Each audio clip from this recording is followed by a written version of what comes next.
नमस्कार, स्वागत आपका। मैं हूं आपके साथ अनंत। उत्तर प्रदेश में चुनाव में राम मंदिर का मामला हर बार गर्मा जाता है, जबकि प्रदेश के साथ देश की सियासत का रास्ता राम के सहारे तय किया जाता है। बावजूद उसके चुनाव के बाद उसे फिर ठंडे बस्ते में डाल देते हैं। लिहाजा आज की प्रेस कॉन्फ्रेंस के दौरान बीजेपी के राष्ट्रीय अध्यक्ष अमित शाह ने भी राम मंदिर बनाने के सवाल पर बेबाकी के साथ चतुराई से जवाब दिया। लेकिन सवाल यह भी उठ रहा है कि बीजेपी के उस वादे का क्या हो रहा है जो चुनावी कैंपेनिंग के दौरान किया गया था। क्या हुआ उस कानून व्यवस्था का जिसको ढाल बनाकर यूपी का चुनावी संग्राम लड़ा गया था। क्या आज की तारीख में जब सरकार बने तकरीबन 5 महीने हो चुके हैं उत्तर प्रदेश में, क्या महिलाएं बेटियां सुरक्षित हैं? जिन वादों को मैनिफेस्टो में रखा गया था क्या सभी पूरे हो पाएंगे? अगर होंगे तो कैसे और कब? चर्चा आज इसी पर। जब से विवादित ढांचा गिरा तब से सातत्यपूर्ण तरीके से भारतीय जनता पार्टी के चुनावी घोषणा पत्र के अंदर एक बात लिखी गई है कि हम कानूनी तरीके से राम मंदिर वहां पर बनाएंगे। बीजेपी अध्यक्ष अमित शाह मिशन 2019 में जुटे हुए हैं। भले ही अमित शाह या मोदी राम मंदिर पर खुलकर नहीं बोलते, लेकिन राम की राजनीति में करने में पीछे नहीं हटते हैं। विधानसभा में राम की राजनीति के बिना प्रचार अधूरा ही था। अब मिशन 2019 की बिसात पर राम नाम की राजनीति की जा रही है। बीजेपी की चुनावी कैंपेन भी काफी हद तक राम मंदिर के इर्द गिर्द रही थी। राम मंदिर बनवाने का मुद्दा बीजेपी के मैनिफेस्टो यानी लोक कल्याण संकल्प पत्र में भी शामिल किया गया। लेकिन अब केंद्र और राज्य दोनों जगह सरकार होने के बावजूद बीजेपी राष्ट्रीय नेतृत्व अपने घोषणा पत्र में किए गए वायदों से मुकरता नजर आ रहा है। एक बार फिर सुनिए कि पहले जहां लोक कल्याण संकल्प पत्र में भव्य राम मंदिर निर्माण की बात कही गई थी, अब उसको लेकर संवाद करने और कानूनी अड़चनों की बात कही जा रही है।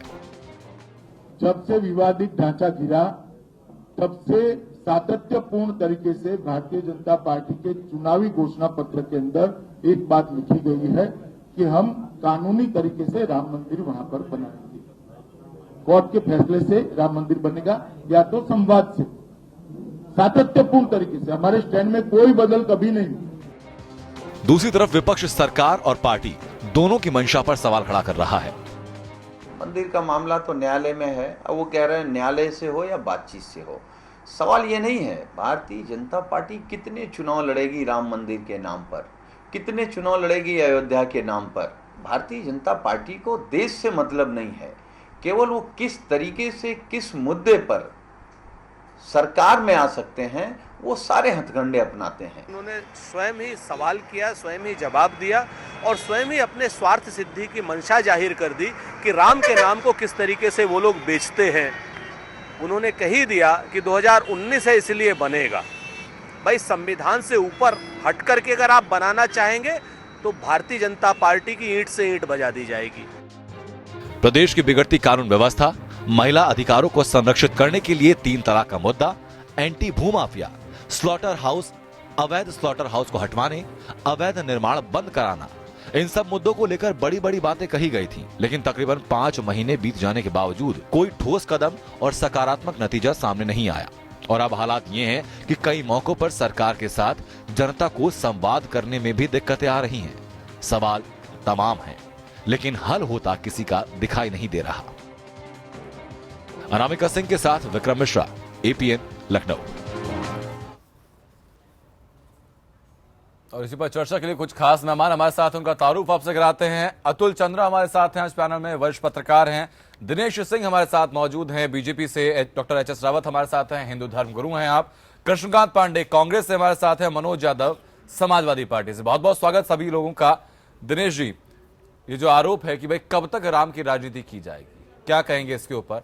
2014 की कैंपेनिंग, 2017 की कैंपेनिंग, राम मंदिर मुद्दा हमेशा हावी रहा, कहा कि हम आएंगे तो राम मंदिर बनेगा, और अब कहा जाता है कि भाई कानूनी तरीके से, संवैधानिक तरीके से बातचीत के रास्ते बनाएंगे। दोनों बयानों में जमीन आसमान का फर्क है।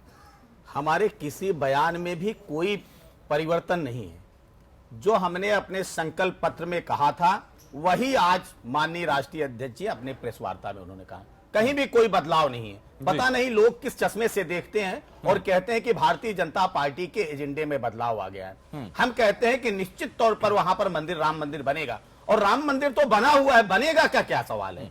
राम मंदिर क्या आज वहां और क्या है? राम मंदिर है, ये कहिए कि राम मंदिर का एक भव्य रूप प्रदान किया जाना है, वो भव्य रूप जो है वहां पर बनना है अयोध्या में, कहीं और नहीं बनना है, क्योंकि वो जन्मभूमि है। तो भगवान राम का, रामलला की भव्य मंदिर का निर्माण वहां पर होना है, नंबर एक। दूसरी चीज है, ये भी कहा गया आज माननीय राष्ट्रीय अध्यक्ष के माध्यम से कि जो तरीके हैं, एक संवैधानिक तरीका और दूसरा आपसी बातचीत के तरीका, क्योंकि माननीय सर्वोच्च न्यायालय ने कहा कि कोई आदेश पारित करने के पहले जब भी कोई आदेश आएगा, एक पक्ष की उसमें जीत होगी, दूसरे पक्ष की उसमें निश्चित तौर पर हार होगी। तो माननीय सर्वोच्च न्यायालय एक बार लोगों को मौका दिया कि दोनों पक्ष आपस में बैठकर बातचीत कर लें, ना तो किसी की जीत हो ना किसी की हार हो। लेकिन अगर नहीं है तो निश्चित तौर पर अंतोगत्वा सर्वोच्च न्यायालय को उसमें फैसला देना पड़ेगा। अभी तक जितने फैसले आए हैं वो राम मंदिर के पक्ष में आए हैं, तो निश्चित तौर पर वहां भव्य मंदिर बनेगा। तो सुब्रमण्यम स्वामी की तरफ से दिसंबर तक का वक्त दिया गया था कि दिसंबर तक राम मंदिर वहां पर बन जाएगा, जो कि फिलहाल विवादित ढांचा है। सर्वोच्च न्यायालय उसको यही टर्म देता है। अगर मामला न्यायालय के अधीन है तो कैसे फिर बीजेपी इस बात को क्लेम कर सकती है कि वहां पर मंदिर ही बनकर रहेगा? फैसला सर्वोच्च न्यायालय को करना है। सर, बीजेपी की हैसियत से फिर ये कहते हैं कि वहां पर बनेगा। आनंद जी, अभी जो फैसला आया है वो भी फैसला माननीय उच्च न्यायालय का आया है जी, वो भी एक संवैधानिक पीठ है। उच्च न्यायालय का फैसला आया है और आज तक एग्जिस्ट कर रहा है। माननीय सर्वोच्च न्यायालय ने आगे के लिए उस पर रोक लगाया है जी। और आज भी ये कहा है, माननीय उच्च न्यायालय ने यही तो कहा है कि जहां पर रामलला विराजमान है वहीं पर मंदिर बनना है। तो इसमें कौन सा अपवाद है? राम मंदिर के विषय पर कोई अपवाद और कोई विवाद नहीं है। और आज वहां मंदिर, कहीं आप ये नहीं कह सकते कि मंदिर कितनी छोटी हो, मंदिर कितनी बड़ी हो, मंदिर है।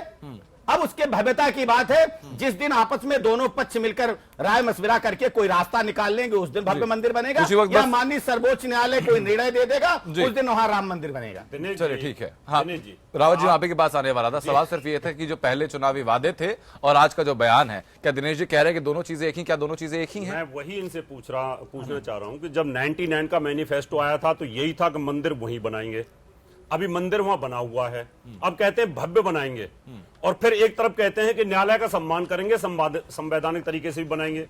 आपकी पार्टी अभी दोबारा जब चुनाव में आपके मैनिफेस्टो में था कि मंदिर वहीं बनेगा, हम बनाएंगे, तो क्या उस समय आपने ये कहा था कि हम न्यायालय के माध्यम से या संविधान के माध्यम से, संवैधानिक तरीके से माध्यम से?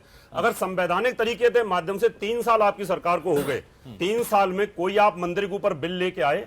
आपकी सरकार ने कोई पहल की? जब भी सुप्रीम कोर्ट की बात आती है आप ये कहते हैं कि कोर्ट का हम फैसला मानेंगे, जो कोर्ट कहेगी। तो फिर आपने मैनिफेस्टो में पब्लिक से वोट क्यों मांगा इस बात के लिए कि हम मंदिर बनाएंगे, हमारी सरकार दो, हमें पूर्ण बहुमत दो? आपको पूर्ण बहुमत दिया और उत्तर प्रदेश में भी दिया, उसके बावजूद भी वहां के मुख्यमंत्री कहते हैं कि हम आपसी बातचीत से पहल कर रहे हैं। आप भी कह रहे हैं, आपके राष्ट्रीय अध्यक्ष भी यही कह रहे हैं कि हम पहल कर रहे हैं। क्यों? इसलिए आचार्य जी कि भारतीय जनता पार्टी न्यायालय की बातों का सम्मान करती है, उसके फैसले का हम आदर करते हैं। बिना सर्वोच्च न्यायालय का फैसला कैसे आपने दावा ठोक दिया? जनता के सामने आपने मैनिफेस्टो में झूठ बोला। अगर आप ये बोल देते कि न्यायालय का फैसला हम मानेंगे, तो हो सकता है जनता को मैंडेट ना देती। बोल लिए, आपको बोलना चाहिए था ना। आप बोल लिए कि एक बार जवाब मैं बोलूं तो थोड़ा कृपया करके थोड़ा उस समय सुन लिया करिए, बाद में सवाल पूछ ले। जी, हमने कहा कि उस समय भी हमने ये नहीं कहा था, जो रास्ते हैं वही रास्ते अख्तियार करके आप राम मंदिर निर्माण करेंगे ना। और भारतीय जनता पार्टी के राम मंदिर, बार बार आप कहते हैं कि राम मंदिर भारतीय जनता पार्टी के लिए राजनीतिक मुद्दा नहीं है, इसको आप लोग राजनीतिक चश्मे से देखने लगते हैं। ये हमारे आस्था का विषय है और करोड़ों करोड़ हिंदुस्तानियों की आस्था का विषय है। इससे कैसे समझौता कोई कर सकता है? कोई भी हिंदू होगा, कोई भी भगवान राम को मानने वाला होगा, वो इससे समझौता कैसे कर सकता है? और हम आज भी कह रहे हैं, आज तो जब हमारे राष्ट्रीय अध्यक्ष कह चुके, तो मुझसे लगता है उससे बड़ा और कोई नहीं होता है आस्था और विश्वास पार्टी के। एस रावत साहब, मैं लौटूंगा सर आपके पास, प्लीज अपनी बात आप रखिएगा। सर मैं सिर्फ एक बात जानना चाहूंगा कि जब आप सर्वोच्च न्यायालय का सम्मान करते हैं तो बिना वहां से फैसला आए, किस आधार पर मैनिफेस्टो के अंदर ये लिख दिया गया, किस आधार पर कैंपेनिंग में कह दिया गया, किस आधार पर चुनावी भाषणों में कहा गया कि भाई यहाँ पर राम मंदिर बनेगा? मैं तो कह रहा हूं, आज भी कह रहा हूं ना कि राम मंदिर बनेगा। इसलिए कैसे आप जो निर्णय कहते हैं कि भाई आप ही के पक्ष में फैसला आएगा? राम मंदिर बनने ना बनने का कैसे सर कहते हैं कि आप ही के पक्ष में फैसला आएगा, दूसरा पक्ष मजबूत हो उसके वहां पर फैसला कर गया, तो क्या होगा? उसके सिस्टम होते हैं, वो भी अपना पक्ष कहता होगा। दिनेश जी, अभी आपकी आपको सरकार हाल बैठे हुए। फाल फिलहाल में देखिए तो परसों आपके टीवी चैनल या किसी पर मैं डिबेट कर रहा था, वहां एक तीसरा पक्ष आ गया। दिनेश सिया जी, कम्युनिटी कह, एक मिनट सर, जरा सर, अच्छा सर, एक सर, मिनट मुझसे कोई सवाल सर, पूछ रहे हैं, मैं मैं जवाब आपसे दे रहा पूछ हूं। रहा हूं। एक मिनट रावत जी, अपना जाइए, सवाल आप पूछ पूछिएगा लीजिए। ना, मैं कहां बाजार में बैठा हूं ना। जी। मैं सिर्फ मैं आपसे ये पूछ मैं कह रहा हूं पहले आप चलिए, मुझसे- बोलिए, आप जब भी पूछिए तो जरा एंकर के महोदय से पूछ ठीक, उनके माध्यम ठीक, से पूछ लिया ठीक करिए, है। तो थोड़ा सा डिबेट चलेगी। ठीक है। हम ये कह रहे हैं कि निश्चित तौर पर वहां राम मंदिर बनेगा। जितने तरह के प्रमाण होते हैं, चाहे वो ऐतिहासिक प्रमाण हो, चाहे वो खनन के द्वारा प्रदत्त प्रमाण हो, चाहे वो साहित्यिक प्रमाण हो, सब में जो है भगवान राम की बात वहां सुनकर। और यानी सुनिए, सबूतों दूसरी के चीज, आधार पर एक आनंद जी बीजेपी एक बात खुद- और, जी। सिर्फ एक निवेदन। हाँ जी। और यहाँ वहां जो लड़ाई है ना, वो राम और अल्लाह की लड़ाई नहीं है। वहां ये भी बात कहां है, वहां तो विवाद राम और बाबर का है। आप कोई बताए ना, कोई बताए यहाँ नहीं, दूसरे ये सर, धर्म ये के होते एजेंडे- हैं, कहते ये हैं एजेंडे कि के नहीं, अधीन उनके बात- दीन- ये उनके सर एजेंडे DNA में के कहिए ना अधीन- कि बाबर नहीं है। नहीं नहीं नहीं दिनेश जी, ये एजेंडे के अधीन की आपकी आपकी बातें हैं, ये बात अलग है। वो आपका एजेंडा क्या है, नारे क्या है, वो नहीं है जो आपने मैनिफेस्टो में लिखा था, किस आधार पर लिखा था, मैं सिर्फ वो जानना चाह रहा था।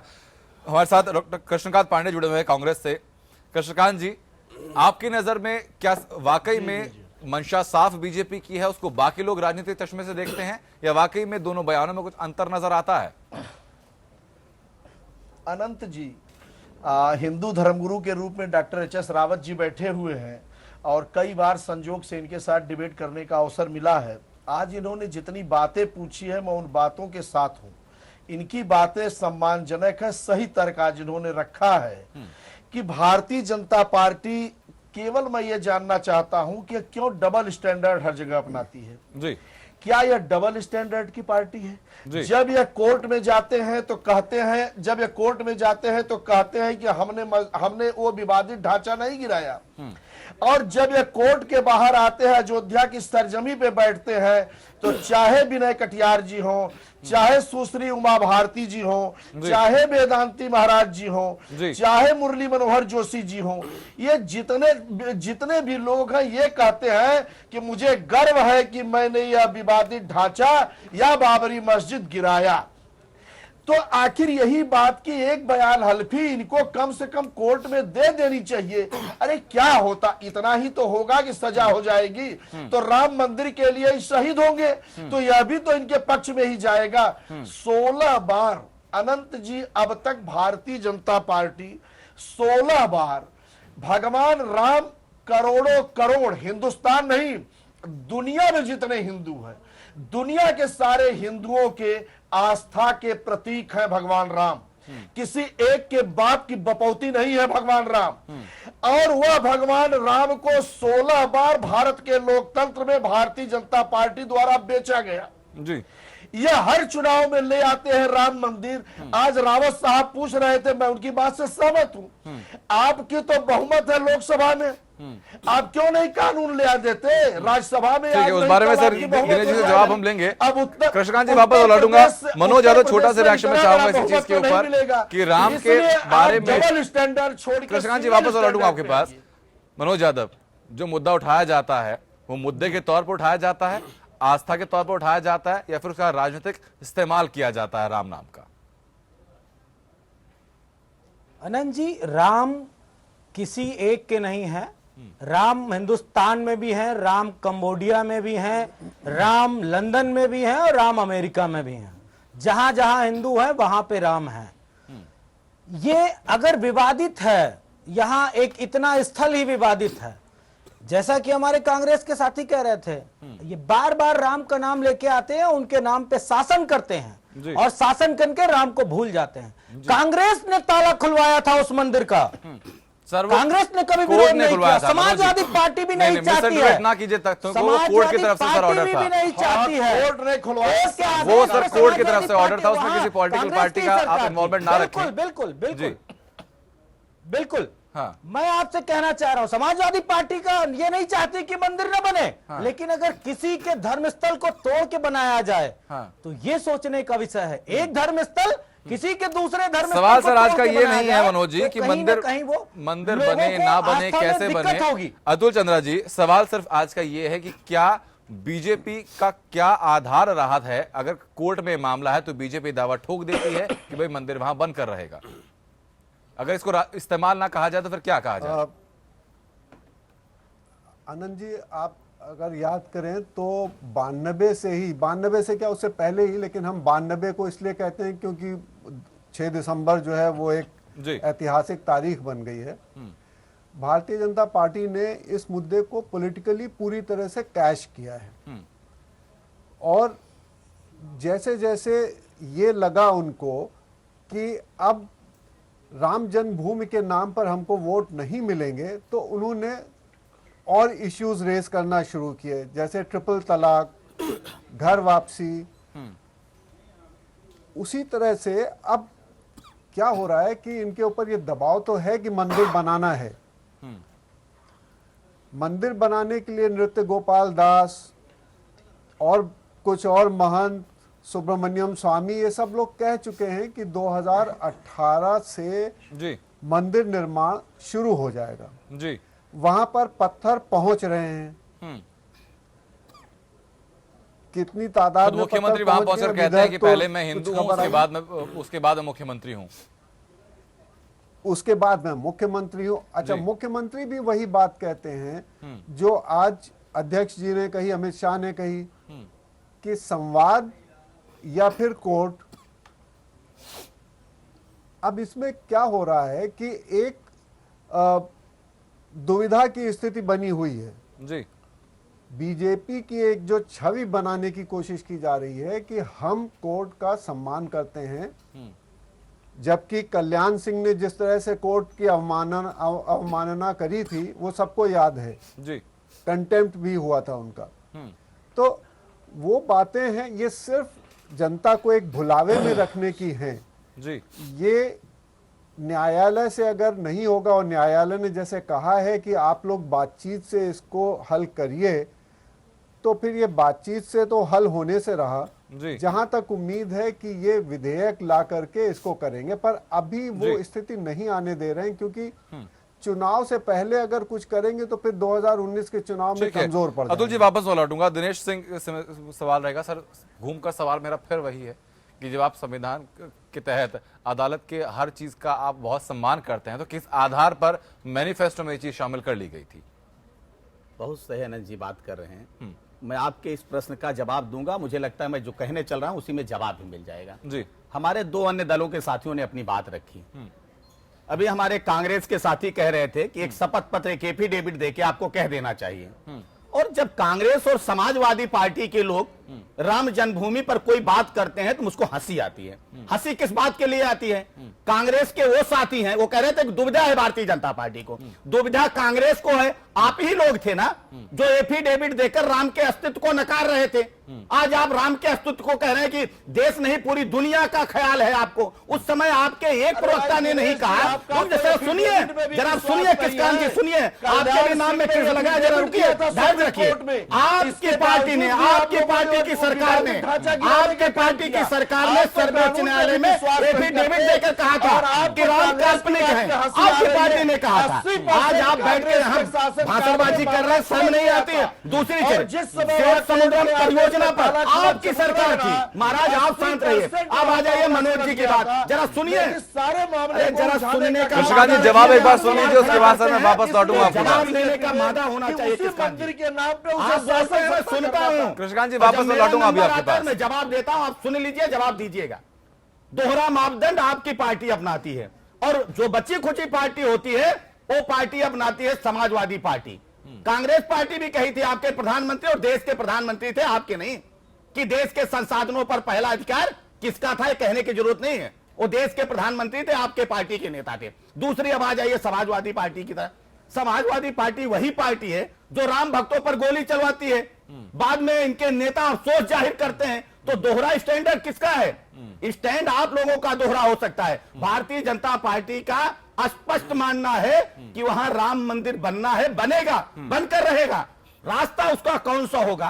वो रास्ता या तो अदालत का विश्वास का फैसला कारण तो स्वीकार दिनेश जी करे। मैं आपकी जानना सरकार चाहता है हूं। जो अदालत के फैसले दिनेश को सिंह जी, स्वीकार दिनेश करती है। सिंह जी, आप हैं इसी दावे जो का- सामान्य केस में फैसले को पलट अरे देते सर हैं। बहुत सारे मुद्दे हैं डिस्कस करने के लिए। मैं सिर्फ जानना ये चाहता हूं कि इस दावे का, इस विश्वास के पीछे का आधार क्या है? अगर मामला, सबूत, दोनों पक्ष, हर चीज अदालत के पास है, बातचीत करने का वक्त दिया गया था, वक्त खत्म हो गया, अब अदालत के पास वापस मामला लंबित है, किस आधार पर आप लोग कह देते हैं? आनंद जी देखिए, इसलिए है आधार कि इस देश में एक व्यवस्था है और उस व्यवस्था के हिसाब से ही देश को चलना है, चलाना है। तो एक संवैधानिक व्यवस्था है। एक समय मिला था, अभी माननीय सर्वोच्च न्यायालय ने कहा था कि आप लोग आपस में बैठ के बातचीत कर लीजिए। हम लोग तो तैयार हैं, मतलब एक पक्ष तैयार है ना, दूसरे पक्ष को तैयार होना आपस में बैठचित। अगर मामला नहीं बनता है, आप कह रहे थे कि कई बार लोग बैठ चुके हैं, तो होता है, कोई भी काम होती है सहमति से ही हो सकता है। तो सहमत से ही चलता है समाज और संगठन, बहुमत से तो सरकारें चलती हैं। क्या और न्यायपालिका भी अब सरकार सरकार के कंट्रोल में रहने लग गई है, जो सरकार बहुत विश्वास हो जाती है? तो किस आधार पर ऐसे कैसे आप कह सकते हैं? किस आधार पर?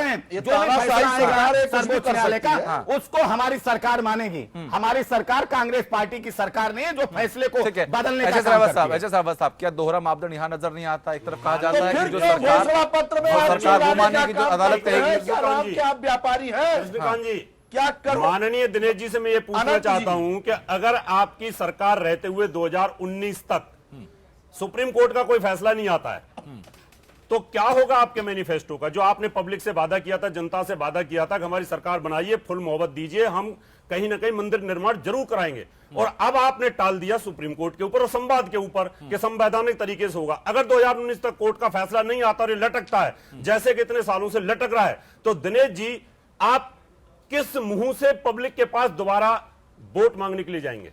हम इसी मुंह से जाएंगे। हमने कहा, हम तो निवेदन कर रहे हैं अदालत से कि जल्दी से जल्दी इस पर सुनवाई हो। अदालत भी ये अदालत ने भी कहा है कि हम चाहते हैं। पहले उन्होंने कहा था कि नहीं, लेकिन अभी कह रही अदालत कि हम जल्द से जल्द चाहते हैं। ऐसा नहीं है। भारतीय जनता पार्टी और भारतीय जनता पार्टी की सरकार ये चाहती है कि इस मुद्दे का जल्द से जल्द निराकरण, बाकी लोग नहीं चाहते। ये लोग भारतीय जनता पार्टी पर आरोप लगाते हैं, ये लोग भारतीय जनता पार्टी पर आरोप लगाते हैं कि भारतीय जनता पार्टी और सरकार मामले को लंगरान करती है। मैं आपसे हम चाहते हैं ना, चाहता हूं दिनेश जी कि 3 साल आपकी सरकार को हो गए, आप एक बिल तो लेके आते, बिल गिरता कोई बात नहीं, कम से कम पब्लिक को ये उम्मीद होती है, हमारे जैसे लोगों को उम्मीद होती है कि बीजेपी काम कर रही है। हम ये नहीं चाहते बिल के ले आए और गिरे। हम चाहते हैं ये जो लोग बैठ के चैनल पे जो प्रतिनिधित्व कर रहे हैं, आप कहिए ना बात, पार्लियामेंट में खड़े होकर आप हैं विपक्ष में, आपका फर्ज बनता है। बड़े हमदर्द हैं, आप कह रहे हैं कि भारतीय जनता पार्टी का दोहरा मापदंड है। अगर आपका एक मापदंड है तो आप लेकर आइए। अब तो दोनों जगह पे आपकी सरकार है, निश्चित तौर पर, निश्चित तौर पर फुल मेजॉरिटी की सरकार है। आप बात करिए ना, बुलाइए। अभी तो लोग छोड़ के चले आ रहे हैं। योगी जी बात करें, छोड़ के तो आएंगे, ये तो सच है, छोड़ के आएंगे। लेकिन मैं फिर भी आपसे पूछता हूं कि आपने अभी तक पहल क्यों नहीं की, जब दोनों जगह आपको बहुमत मिला है,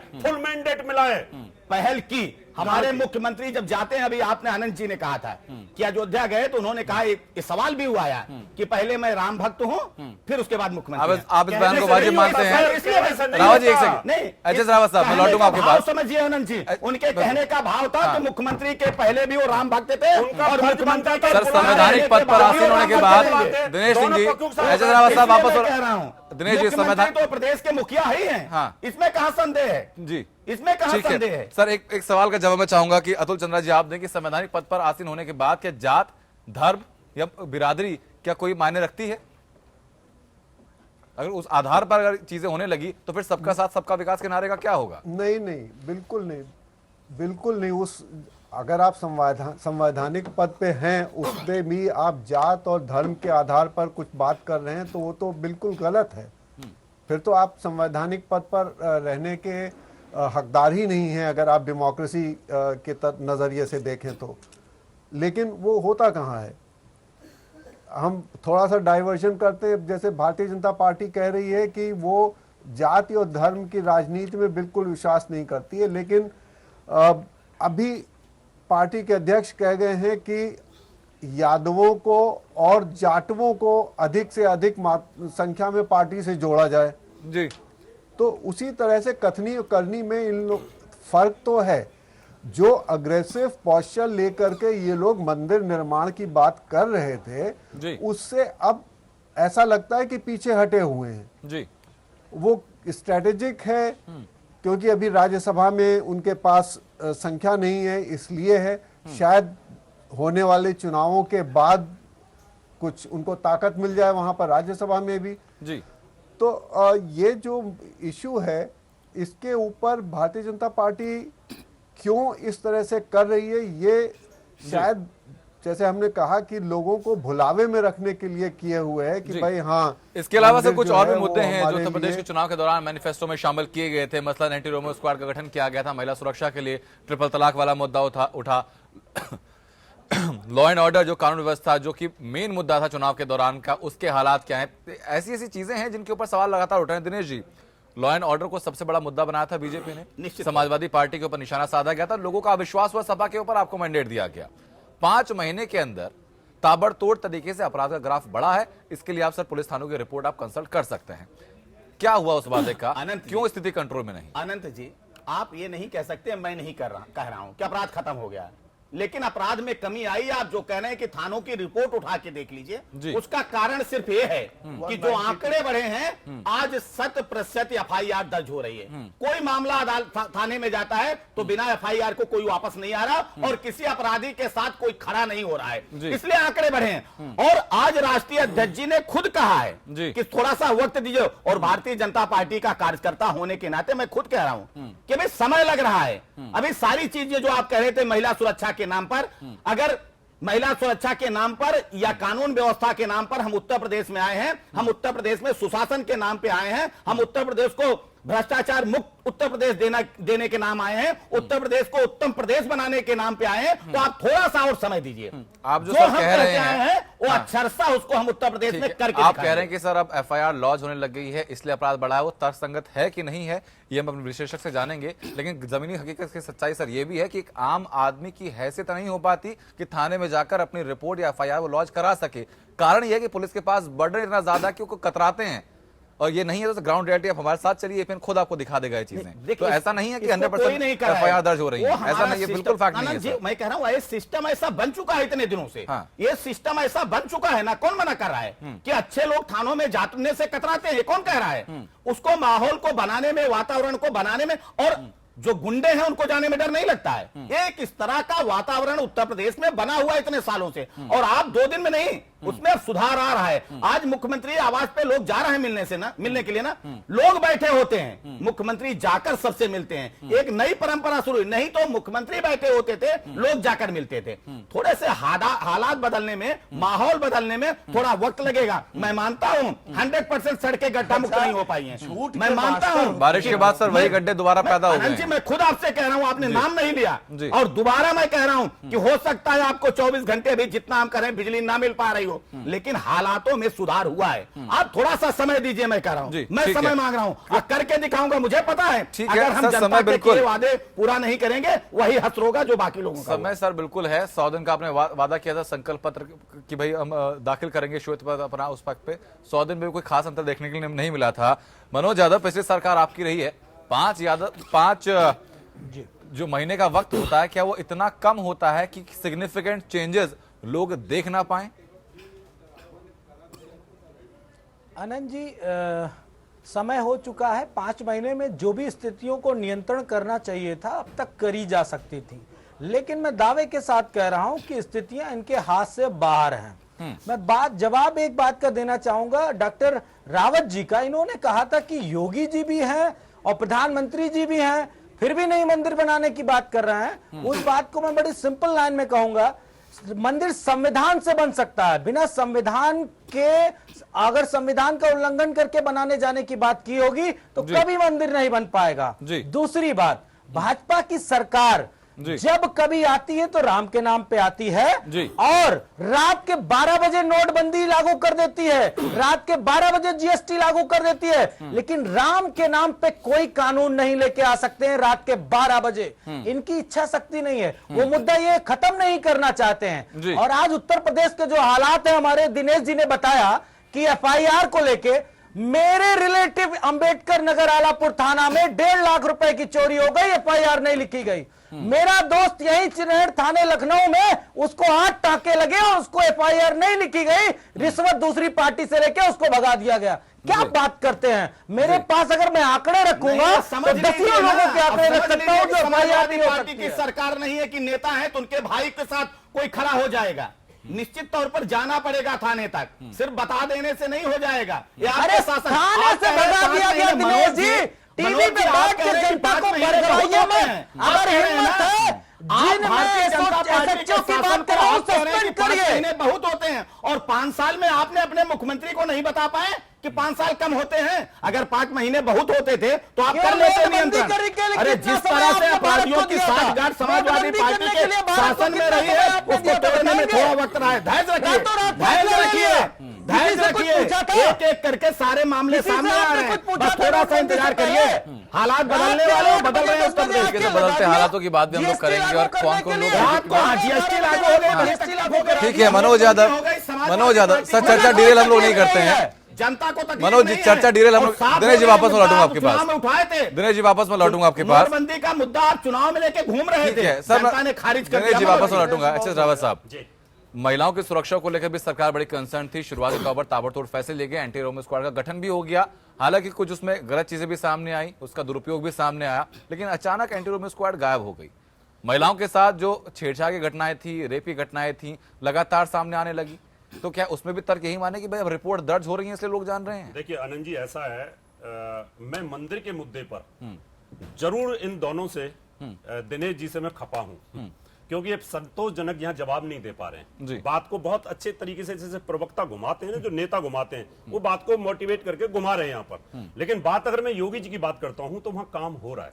वहां गड्ढे भी बंद हुए हैं, लॉ एंड ऑर्डर भी मजबूती के साथ वो मेंटेन कर रहे हैं। लेकिन बाहर जहां गुंडागिर्दी की है तो कुछ ऐसे एलिमेंट जरूर है वहां पर जो देखने में आ रहे हैं, जो या तो सपा से संबंधित है या बसपा से संबंधित है, जैसे भीम आर्मी, और जो उपद्रव फैला करके योगी सरकार को अस्त व्यस्त करने की कोशिश कर रहे हैं। इसलिए कुछ थोड़ा क्राइम जानबूझ के बढ़ाया जा रहा है, ऐसा मेरा मानना है, जो मैं सर्वे कर रहा हूं वहां पर। इसलिए मैं योगी जी को दोष नहीं दे सकता। उन्होंने बहुत अच्छे तरीके से मेंटेन किया हुआ है, सड़कें बन रही हैं, खड्डे भी बंद हो रहे हैं, और जहां जो रोमियो स्क्वाड की बात है वहां पर इन्हीं लोगों ने, जो दूसरी पार्टी के लोग हैं, इन्होंने ही विरोध किया था कि यहां तो भाई घूमने के लिए बैठे, उनको भी पुलिस पकड़ के ले जाती है। तो कई बार इन लोगों का भी ध्यान में रखना पड़ता है, लेकिन सख्ती है।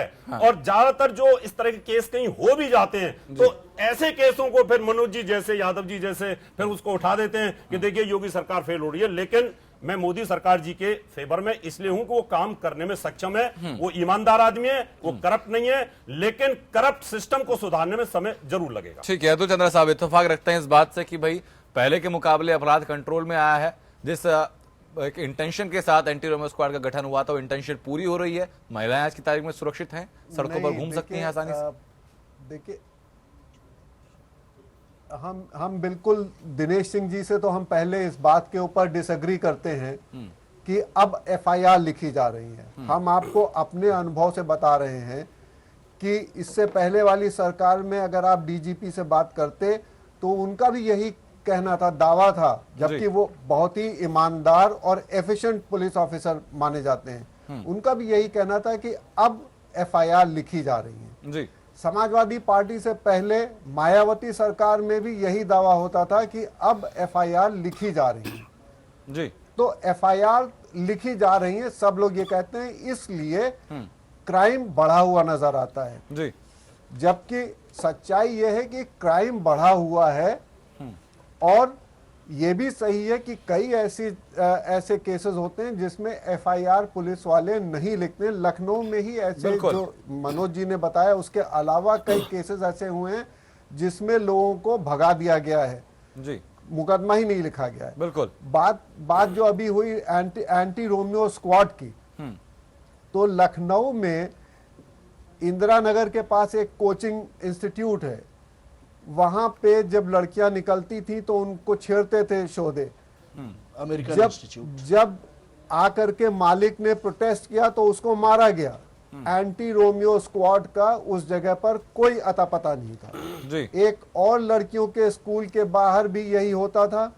जब वहां के चौकीदार ने ऑब्जेक्शन किया, रोका लड़कों को, तो उसको बुरी तरह से मारा गया। जी। एंटी रोमियो स्क्वाड का कहीं अता पता नहीं था। जी। और एंटी रोमियो स्क्वाड जिस तरह से लगाया गया था वो अपने आप में ही बहुत ही बिल्कुल सर, महीने भर बाद उनकी ट्रेनिंग शुरू हुई थी कि आपको करना क्या है, कैसे करना है। हाँ, बहुत ही गलत तरीके से उसको लॉन्च किया गया था। एक मुख्यमंत्री बनते ही आदेश हो गया और आदेश होते ही पुलिस वाले लोगों को पकड़ने लगे। ये कोई तरीका नहीं होता है। आप पहले बताइए कि आप किस तरह से उसको इम्प्लीमेंट करेंगे। जी। पुलिस वालों को ट्रेनिंग दीजिए जी, वो सब कुछ नहीं हुआ और इम्प्लीमेंट कर अतुल जी दिया। वापस मैं लौटूंगा। सड़क की कुछ बात, सवालात मेरे आपसे रहेंगे, बस मतलब एक इसी मिनट चीज सड़क जी की बात हम आपको बता दें। जी लोहिया अस्पताल के पीछे, राम मनोहर लोहिया अस्पताल के पीछे आप जाकर के देखिए सड़क का क्या हाल है और स्वच्छता का क्या हाल है।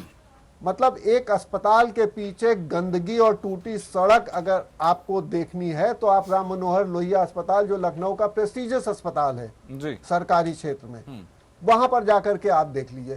तो बातें बहुत हैं लेकिन दिखाने के लिए बहुत कम। ठीक है दावे भले बहुत बड़े बड़े हों। जी। दिनेश जी, एंटी रोमो स्क्वाड की बात करते हैं। पिछले 24 घंटे का सर मैं उदाहरण दूं तो खुद एपीएन ने कम से कम 20 ऐसी अलग अलग तस्वीरें दिखा चुका है। एपीएन जहां पर की लड़कियों के साथ ये सब घटनाएं हुई हैं, पुलिस के पास महिलाएं पहुंची हैं, बच्चियां पहुंची हैं, लड़कियां पहुंची हैं, पुलिस तक ने सहायता करने से मना कर दिया। फिर कैसी कानून व्यवस्था? एंटी रोमो स्क्वाड का क्या मतलब? एंटी रोमियो स्क्वाड का जब गठन हुआ था तो बाकी लोग जो बैठ के बात कर रहे हैं ना, यही लोग कह रहे हैं ये क्या हो रहा है, ये तो बड़ा अत्याचार हो रहा है। कोई भाई बहन के साथ जा रहा है तो लोग पकड़ के, एक मिनट जरा सुन लीजिए मेरी बात। आरोपों की बात छोड़िए दिनेश जी। कानून का, पुलिस का डर होना चाहिए। और जो अपराधी होते हैं ना, उत्तर प्रदेश में डर नाम की, अपराधियों को डर नाम की कोई चीज नहीं थी। मुख्यमंत्री आवास के सामने हत्या कर दी जाती है, थाने से निकाल कर लोगों की हत्या कर दी जाती थी। अभी अतुल चंद्रा जी सवाल कर रहे थे अतुल जी, अभी जब आप सवाल कर रहे थे मुझसे तो मनोज जी मुस्कुरा के सर ऐसे ऐसे हिला रहे थे जब आप कह रहे थे कि अगर गंदगी देखनी हो तो लोहिया अस्पताल के पीछे चले जाइए, अगर गड्ढा देखना हो तो लोहिया अस्पताल के पीछे चले जाइए। ये मुस्कुरा के अपनी सहमति इसलिए दे रहे थे कि इनको लग रहा था कि योगी जी की सरकार आने के बाद वहां कचड़े हो गए और गड्ढा योगी जी की सरकार के आने के बाद सड़कों हो गए। इतने गड्ढे और इतने आपने गंदगी कर दी है उत्तर प्रदेश में, तो हमने जो हमारी कल्पना थी कि हम 100 दिन में गड्ढे को मुक्त कर देंगे, आपने सड़क बनाई ही नहीं। आपने तो सिर्फ गड्ढे बनाए हैं महाराज। उस गड्ढे को समतल करने में वक्त लग रहा है। सर उसी बदलाव की बात तो दिनेश जी, उसी बदलाव के ऊपर तो सवाल है ना कि बदलाव कितना हुआ है। जितनी गंदगी हम साफ कर रहे हैं ना, उतनी गंदगी सामने आ रही है। और किसान जी आपको भी बड़ी सहमति दे रहे हैं ना, आप भी गए के साथ, आप भी गए के साथ देखिए आप गए वाली बात करते हैं। दिनेश जी मेरा सवाल सर सीधा सवाल के जवाब पर आते हैं। दिनेश जी सीधे सवाल के जवाब पर आते हैं। जब पिछले 24 घंटे में कम से कम 20 तस्वीरें सर हम लोग खुद दिखा चुके हैं जहां पर कि पुलिस की तरफ से कोई रिस्पॉन्स नहीं मिला। 5 साल आपकी सरकार रही, 5 साल, और ऐसे खारिज किए ना कि कहीं आपका पता नहीं। और खारिज होने के बाद जो बचे हुए लोग थे वो भी आपसे नहीं संभाले जा रहे हैं। मनोज यादव अपना आप सवाल रखिएगा सर, आपके पास मैं लौटूंगा, मौका आपको मिलेगा, वक्त आपके पास भी रहेगा सर सवाल पूछने का। अपनी बारी का आप कृपया करके इंतजार कीजिए प्लीज। जो सवाल मैंने पूछा दिनेश जी, महिला स्पष्ट शब्दों में उसका उत्तर दे दीजिए। देखिए बहुत संवेदनशील मुद्दा है, इसलिए उसको भटकाव नहीं होना चाहिए जी। मैंने कहा कि जब इस तरह का स्क्वाड का गठन हुआ तो बाकी लोग चिल्लाने लगे। और अगर आप देखिए वो 10-15 दिन का जो दौर था, कोई भी पैनलिस्ट नहीं कह सकता था कि उस समय अपराध में कमी नहीं आई थी। धरपकड़ शुरू हुई तो लोग चिल्लाना शुरू कर दिए कि अगर ऐसा ना हो जाए कहीं योगी जी की लोकप्रियता बहुत ज्यादा बढ़ जाए। लोग पता नहीं किस किस तरह की चर्चा करने लगे थे।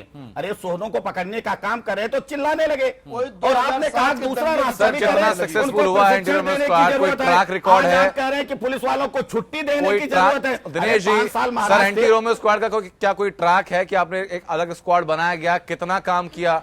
बिल्कुल सरकार प्रतिपल हम उत्तर प्रदेश को अपराध मुक्त बनाना चाहते हैं, हम उत्तर प्रदेश को भ्रष्टाचार मुक्त बनाना चाहते हैं, हम उत्तर प्रदेश को उत्तम प्रदेश बनाना चाहते हैं, हम उत्तर प्रदेश की कानून और व्यवस्था को चुस्त दुरुस्त करना चाहते हैं। अनंत जी आप सबने कुछ समय दिया है, निश्चित तौर पर मैं मानता हूं, और थोड़ा सा वक्त और दीजिए। इसी चैनल पर बैठकर जब मैं कहूंगा कि आज उत्तर प्रदेश अपराध मुक्त हो गया है, आप अपराध विहीन समाज की परिकल्पना 40 दिन में सर सभी अपराधी जेल के अंदर जाने वाले थे।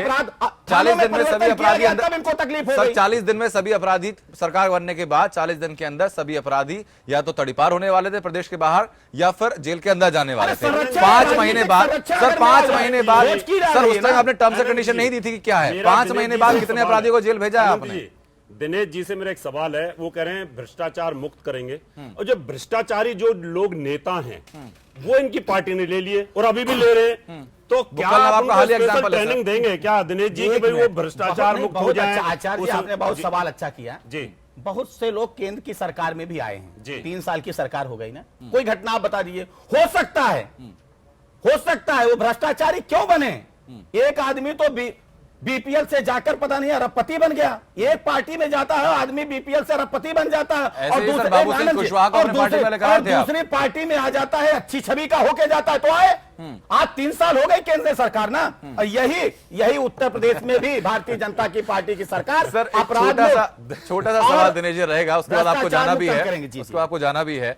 बाबू सिंह कुशवाहा को आप लेकर आए थे बड़े तल्लीनता के साथ कि भाई अच्छा करेंगे पार्टी में आकर, एलिगेशन लगे आपको उनको पार्टी से बाहर करना पड़ा, वो जेल भी गए। निश्चित तौर पर हालिया तौर पर बुक्का लवाब आपके पार्टी में शामिल हो गए, उनके ऊपर देखिए आरोप किसी के ऊपर कोई चार्ज किसी के ऊपर कोई बुक्का लवाब के ऊपर जो आरोप है सर वो छुपे नहीं है। मैं सिर्फ ये जानना चाहूंगा, कोई ट्रेनिंग आप देते हैं क्या? जो लोग आपके पास आ रहे हैं, जो लोग करप्ट थे उनको निकाल दिया या किसी कारण वो आ रहे हैं, निश्चित तौर पर बहुत सारे लोग बीजेपी में आ रहे हैं और आएंगे आगे। आचार्य जी आप तो क्या आचार्य हैं। आपने कोई ऐसा मापदंड बनाया है कि इन लोगों को पहले साफ किया जाए? बिल्कुल आचार्य जी, आपके यहाँ लोग आते हैं, आप उनसे जो है सत्संग करते हैं, किस लिए करते हैं? वही मैं अरे मैं पूछ रहा हूं ना, ट्रेनिंग दे रहे हैं क्या? निश्चित तौर पर जब अच्छे लोगों के पास खराब लोग भी आते हैं तो अच्छे बन जाते हैं। अच्छा संगत का असर होता है, और संगत जब हो जाता है तो लोहा बीजेपी को सर ट्रेनिंग सेशन देना चाहिए। बुक्कल नवाब ने आज ने कहा, आपने क्या कहा जरा उसको मनोज जी पूछिए ना, जो लोग आपकी पार्टी से आए हैं जरा उनका आप सवाल सुनिए कि कैसे घुटन महसूस कर रहे थे। ठीक है, मनोज जी का जवाब ले लेते हैं। मनोज जी।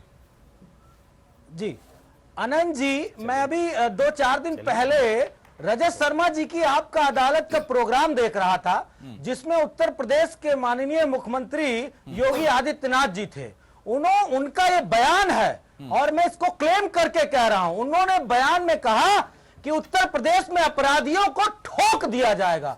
ये उत्तर प्रदेश के मुख्यमंत्री की लैंग्वेज है। आप कल्पना कर सकते हो, जिस प्रदेश का मुख्यमंत्री इस लैंग्वेज का प्रयोग करेगा वहां पे अपराधियों को कितना बल मिलेगा, किस तरह की बात करेंगे, किस तरह वो अपराध को खत्म करेंगे। ठोक देने का शब्द अगर एक मुख्यमंत्री इस्तेमाल करेगा, उस प्रदेश का लॉ एंड ऑर्डर क्या होगा ये आप बेहतर समझ सकते हैं। चलिए मनोज जी, इसका जवाब मैं दे देता हूं कि और आपके अध्यक्ष महोदय कहते हैं कि बलात्कार की बात आती है तो बोलते हैं बच्चों से गलती हो जाती है जी। जब इतने बड़े नेता अगर वो ऐसी बातें करते हैं तो बच्चों पे क्या सर नहीं सर रावत जी, ये सर कोई तर्क नहीं है कि उसने कहा तो हम भी कह सकते हैं या फिर तुम्हारा कॉलर से ज्यादा तो ये तो तर्क नहीं है सर, ये तो राजनीतिक वैतरणी है जिसमें नहा लिया जाता है। आदमी अभी देखिए यहाँ कई बार क्रोध में भी कितने प्रवक्ता उल्टा सीधा बोल जाते हैं।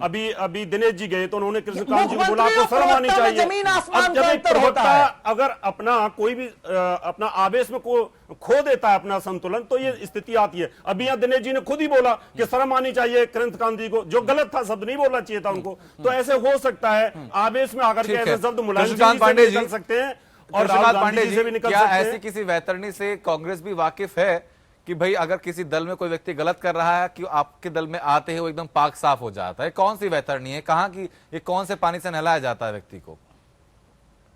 भाई अनंत जी, आपके चैनल पे आज पहली बार ऐसा हुआ कि आपने मुझे बोलने का मौका नहीं दिया। इसकी मैं आपकी मतलब पहले मैं आपको शिकायत अपनी दर्ज करा दूं। जी सर, ध्यान रखिएगा। 4 बार सबसे आपने पूछ लिया, एक बार के बाद नहीं। मैं अपनी शिकायत दर्ज करा रहा हूं आपसे कि कभी कभी हो जाता है, कोई ऐसा नहीं है। लेकिन मैं चूंकि दिनेश जी चले गए, मैं तो आज रावत जी की बात से, जो राम मंदिर पे जितनी बातें रावत जी ने कहा, मैं एकदम अक्षरशः इनसे सहमत हूं जी कि आप अगर अच्छा कांग्रेस पार्टी ये बात नहीं, कांग्रेस पार्टी ये नहीं कह रही है कि हम सुप्रीम कोर्ट के बाद या आपसी सहमति से मंदिर बनाएंगे। यह बात तो कांग्रेस भी कह रही है, यह बात तो समाजवादी पार्टी भी कह रही है, यह बात तो बीएसपी भी कह रही है। आखिर कौन सी ऐसी नई चीज भारतीय जनता पार्टी ने कह के चुनाव में जाने का काम किया कि हम मंदिर बना देंगे? जब सुप्रीम कोर्ट के फैसले का ही इंतजार करना था तो वह तो फैसले के, कोर्ट के फैसले का एक अनुपालन तो हमारे शासनकाल में हो चुका है जी। कोर्ट के फैसले का तो हम भी इंतजार कर रहे हैं, पूरा देश इंतजार कर रहा है। और उन्होंने साहबानों प्रकरण ले आने का काम किया। कांग्रेस पार्टी और राजीव गांधी में वो बिल पावर था कि अगर उनको लगा कि देश में कहीं न कहीं सुप्रीम कोर्ट के फैसले से एक वर्ग के लिए दिक्कत पैदा हो रही है तो साहबानों केस में हमने कानून बदलने का काम किया। अगर आपकी भी हिम्मत हो तो आज लोकसभा में हमसे कम बहुमत में आप नहीं है, आप भी कानून बदलने का काम करके दिखाइए, तब हम जाने कि आप भगवान राम को बेचने का काम नहीं करते हैं। कानून व्यवस्था के मुद्दे पर आ जाइए जी। 25 दिन की सरकार में हजरतगंज लखनऊ की सबसे नंबर 1 की कोतवाली कही जाती है, एक FIR दर्ज हुआ था। 25 दिन की केवल रिकॉर्ड मेरे पास है, मैं 25 दिन का दे सकता हूं, दूसरे दिन डिबेट कराइए, पूरा दे दूंगा। जी। महानगर कोतवाली में 25 दिन में सरकार बनने के बाद एक भी FIR दर्ज नहीं होता है। जी। इस शासन काल में पिछले शासन काल की तुलना में एक भी FIR दर्ज नहीं हो रहे हैं। और अतुल चंद्रा जी किसी पार्टी के नहीं है, लखनऊ के बड़े पत्रकार हैं और इन्होंने इस बात को तस्दीक किया है। लखनऊ के मुंशी पुलिया में एक अमेरिकन इंस्टीट्यूट कोचिंग का है, लड़की निकलती है, शराबी उसको छेड़ते हैं, एक दिन नहीं हफ्तों, और जब उसके मालिक निकलते हैं तो मारे जाते हैं। एक लड़के ने एक लड़की को छेड़ने का विरोध किया और वह लड़का बुरी तरह पीटा गया, आज अस्पताल में है। गोरखपुर मुख्यमंत्री के जिले के बगल का महाराजगंज जिला है, एक जोड़ा वहां बैठा हुआ था, भगवा पट्टाधारी, चाहे वह किसी के भी रहे हो, वहां जाते हैं, लड़के को मारते हैं और उस लड़की के साथ बदसलूकी भरा व्यवहार करते हैं। किसी तरह से उस लड़की की इज्जत महाराजगंज में बची है, किसी तरह इज्जत बची है। लखनऊ में ऑटो रिक्शा में लड़की के साथ बलात्कार किया जाता है और इसके बाद सड़क पे उसे फेंक दिया जाता है। देखिए, अगर पिछली सरकार ने कानून व्यवस्था में अगर बहुत सुधार नहीं किया तो आज वो 47 पे आ गए, हम 7 पे आ गए, हम सत्ता से बहुत दूर हो गए। जी। आपने जितने वादे किए थे, भ्रष्टाचार हो, चाहे कानून व्यवस्था का मुद्दा हो, चाहे जो भी मुद्दे रहे हो, जी। आप पिछली सरकार, आप गड्ढा, हम कह रहे उत्तर प्रदेश की सड़कों को क्या उत्तर प्रदेश की सरकार नहीं देखी थी? क्यों आपने 15 जून तक गड्ढा मुक्त करने की बात कही? और यह नियम है, घर के लड़के को तैराकी सिखाना हो तो कहा जाए सावन के महीने में जाओ तैराकी सीख के आओ, बरसात के महीने में सड़क का काम नहीं होता। हजारों करोड़ रुपया गड्ढा के नाम पे गया है जी। और यह पैसा और दूसरे दिन इस पैसे का हिसाब भी सर मांगना बहुत लाजमी है। कृष्णकांत जी, वापस मैं लौटूंगा, छोटी सी चीज में जानना चाहूंगा अतुल जी आपसे। और सारे गड्ढे युक्त हो गए, आज वो पैसा कहाँ गया? वो बिल्कुल, पैसा वो गड्ढे सर वापस खुल गए, वो तमाम गड्ढे, ज्यादातर उनमें से जो हुआ था, हालांकि जो काम हुआ था 15 जून तक वो मात्र 66% था, उसके बाद जो काम हुआ उसका कोई गणना, कोई ट्रैक सरकार की तरफ से भी नहीं दिया गया है। Atul ji, anti Romeo squad की बात कीजिए, लॉ एंड ऑर्डर की बात कीजिए, इलीगल स्लॉटर हाउस को बंद करने की बात कीजिए, इलीगल माइनिंग, इलीगल कंस्ट्रक्शन की बात कीजिए, जितने जो शातिर अपराधी थे उनको जेल के अंदर बंद करने की बात कीजिए, राम मंदिर के मुद्दे की बात कीजिए। इन तमाम जो पहलू हैं, इन तमाम पैरामीटर्स पर मौजूदा सरकार कितनी खरी उतर रही है, या सिर्फ ये माना जाए कि कई मुद्दे इनमें से सिर्फ जुमले की तरह इस्तेमाल किए गए, राम के नाम को राजनीति के लिए इस्तेमाल किया गया, उसका यथार्थ से, कार्यप्रणाली से और मंशा से कोई संबंध नहीं है? पहले तो हम भ्रष्टाचार के ऊपर बात कर लें जी। बुक्कल नवाब को जो पार्टी में लिया है, तो बुक्कल नवाब शहर के नोन लैंड ग्रैबर हैं। हम नहीं कह रहे हैं, ये हाई कोर्ट कह रहा है। बिल्कुल, हाई कोर्ट ने उनके खिलाफ आदेश किए हैं। अब भारतीय जनता पार्टी उनमें एक ईमानदार आदमी देख रही है, ईमानदार छवि का व्यक्ति देख रही है और रिवर फ्रंट घोटाला भूल गई, बाकी जो उन्होंने इलीगल कंस्ट्रक्शन करवाए उसको भूल गई और पार्टी में ले लिया। तो पहुंच रहा हूं, बाकी हम क्या कहें, और जितने भी इश्यूज हैं उसमें भी इसी तरह से बात वाजिब है सर कि बदलते हुए वक्त के साथ चाल, चरित्र और चेहरा, इनकी परिभाषाएं किस तरीके से बदल जाती हैं हर एक राजनीतिक दल के लिए, चाहे वो कोई भी हो, उनको देखना बड़ा दिलचस्प हो जाता है। बहरहाल सर, वक्त हमारे पास कम बचा है, बहुत बहुत शुक्रिया। चर्चा का यहाँ विराम देना होगा। Atul ji, Dinesh ji, doctor HS. रावत, कृष्णकांत पांडे, मनोज यादव और यासुबा साहब हमारे साथ जुड़ने वाले थे उस वक्त पर। खैर, बहुत बहुत शुक्रिया आप सभी लोगों का हम तक जुड़ने के लिए और बेहतर चर्चा को बनाने के लिए। यहाँ फिलहाल लोकतंत्र में सिर्फ इतना।